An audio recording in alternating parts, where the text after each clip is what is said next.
So my background is similar to this. I did my degree through distance learning, so I did it through the Open University, and I studied English and computer science combined because I wasn't sure if I wanted to be a computer science teacher or an English teacher. And then from there, I moved on to focus heavily on special educational needs. So that is my real specialism. Although I'm an English teacher by trade, actually at my current school that I work in, I'm their special educational needs teacher. So my responsibility is there, as well as teaching English, I also coach teachers and I liaise with parents and students to make sure they're getting the best out of their education. So I think that definitely gives me a real foot forward with helping our students. I am the tutor for the health professional modules, so that includes nursing, midwifery, allied health professionals, etc. So really what will happen is you start with Luke in the induction process, and he prepares you with all those lovely study skills, and then you go to Laura for your science modules, and then you come to me in the latter part of the course for your health professional modules. And it's quite a nice process, because when you come to me, you know, you're going to be finishing and then moving on to university to do the chosen health professional course. Thrive on, you know, that social interaction. I know it's still online, but again, I think that being online and being personable, like, you know, they can contact us on Teams videos, they can call us on the phone, they can email, they can message, you know, they've got quite a few different platforms they can contact us. But, you know, I think they feel that there is someone there that is going to listen to them, understand. And also they want to be inspired, don't they? And we all came into teaching to inspire people and hopefully make a real difference to their lives to do that. But, you know, I think the level of support the students do get from each and every one of us is far superior than other courses, you know, and giving them a sense of reality of what they're going into. You know, I don't want to, you know, tell everyone that nursing and midwifery is an easy job. You know, it's all like babies and loveliness and recovery, because it's not always like that. You know, there's a darker side to it. And you know, I want to prepare my students for where they're going and what sort of experiences they can expect as well, because that's really important to prepare people. Because I remember someone said, I want to be a pediatric nurse because I really love children. Now that's a great starting point. That is a lovely starting point, but actually you're dealing with families, and it's like teachers, isn't it? You know, it's not just about the children, it's dealing with parents as well. So, you know, a lot of skills, communication is really high on the agenda, conflict resolution is really high on the agenda, you know, emotional intelligence, situational awareness, you know, these are all the skills that will make them fantastic nurses and midwives. But we can have conversations around that, about what is it, what does that look like? So I have a really good appreciation of the curriculum, you know, what's expected at level 4, 5 and 6. So, you know, the referencing, even though I know, you know, you're not going to lose loads and loads of marks, but you will lose marks for not referencing properly. You know, they want you to demonstrate that you've been looking at the right type of literature, and that you make sure that you reference properly, so you're not plagiarizing. And plagiarizing is a really serious offence at university, so you can't just copy and paste and then even stick a reference on the end, because that's still plagiarism. You know, you need to read something, you need to understand it, and you need to write it in your own words with a reference on the end. What reference style? There's lots of different referencing styles out there, so your university will tell you which referencing style. We have gone with Harvard, because that's quite a common one used in health studies and health courses. So we're going to stick with that, and that will give an appreciation of the steps that you have to go through to reference. Okay. And I think this is really helpful. And one of my old students did contact me, and she's just finishing her first term at university.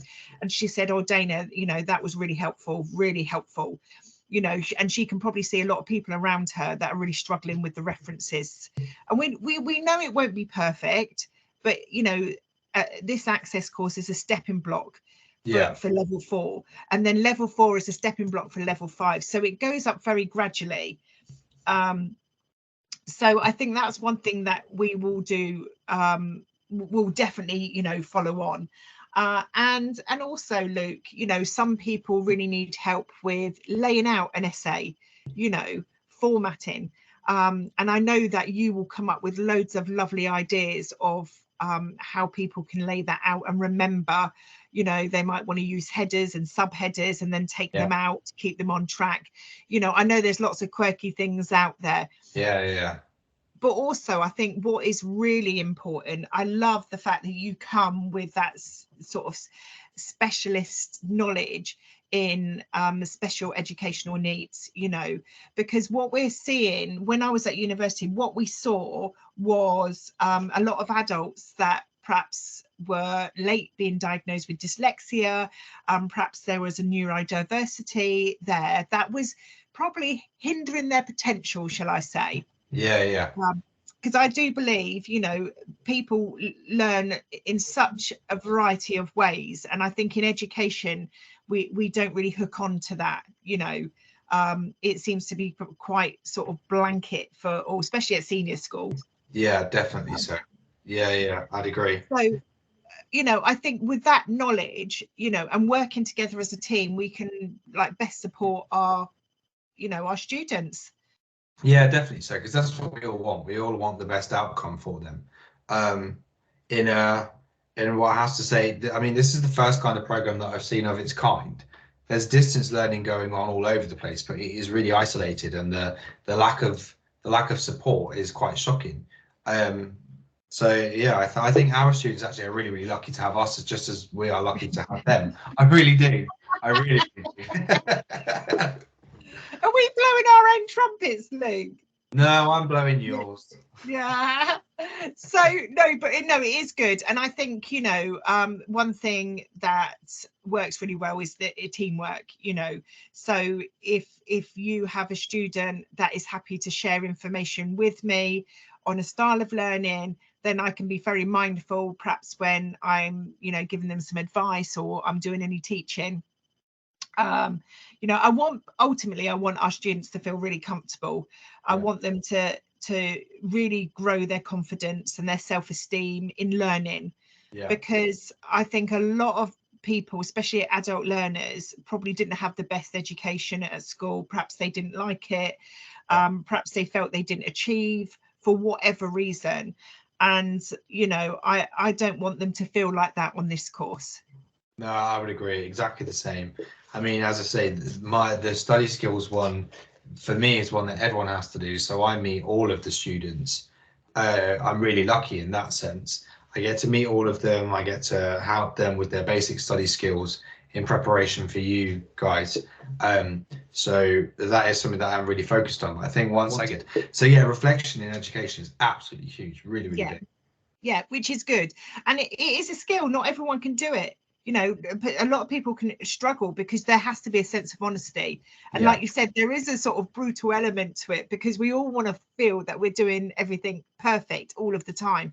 And that's not the case. So I would definitely like to do some work around that, because that will blend beautifully into what they're going to do at university from my health courses. Cool. Let's do it then. Let's make that. Let's figure out what we can do and how we can deliver it. Yeah, no, definitely. Well, I think that's a great start. I think, you know, I definitely so. I mean, we can have a coffee and a chat another time. You know, perhaps we can do some topics together, and sort of unpick that. And perhaps hopefully the students can give us some feedback about, you know, what they like, you know, what you want us to chat about, that'd be great. But you know, we could waffle on for hours and hours and hours. In fact, to be honest, I forgot that we were actually recording a meeting. I just thought it was a general chit chat. Oh no, well, it's natural. We've gone for a natural approach. Well, thank you for having me. No, Luke, it's an absolute pleasure as always. I'm really excited that you've joined the team because I know you've got a absolute phenomenal skill set. But yeah, I just want to say welcome.